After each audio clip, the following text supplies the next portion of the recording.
Just so confused about the whole thing. How can this happen?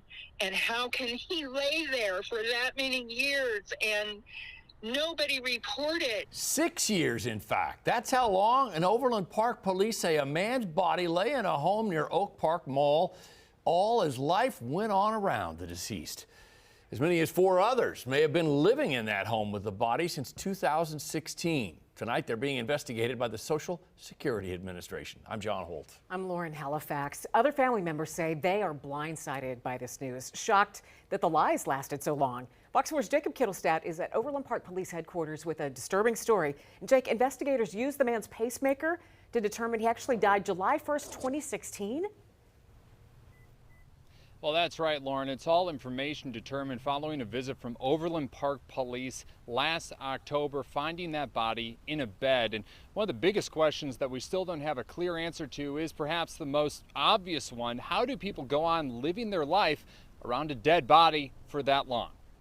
The home on West 99th Terrace has fallen into disrepair, with gutters falling off the roof of where police discovered the body of Mike Carroll, 81 years old at the time of his death 7 years ago. Neighbors remember him. Yeah, I know him, yeah. Yeah. Older guy, right? Older guy, yeah. And after that, about a couple of months, I didn't see him. I said maybe he passed away, go somewhere. I don't know. I guess the coroner said natural causes, but how do you disprove neglect? Working outside the home, Fox 4 connected with Carroll's nieces who live out of town. They say Mike was living with his daughter all this time, or at least they thought he was living with her. When you would ask questions about him, what would they say? It was a different story every time. He didn't feel good. He was sleeping. He was eating. He was sick. They were going to be gone. COVID. My dad's cousins live in Kansas City, and they'd gone over there, and nobody went to answer the door. We knocked on that door as well, but we're only met with a barking dog through the window, leaving unanswered questions on how this was even possible. They had to smell it.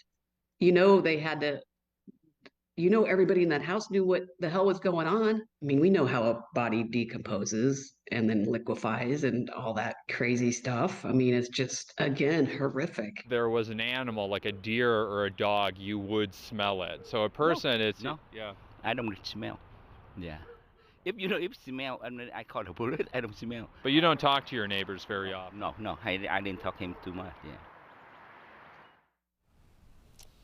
Now, once again, the feds, the Social Security Administration, is now in charge of the criminal investigation. No charges have come down yet, and some family members tell me that they would like to retrieve the remains of this individual and have them buried with his wife out in Leavenworth. But right now, it's kind of a tough situation as these family members are estranged from one another and living out of state. Jacob Kittelstadt, Fox 4, working for you.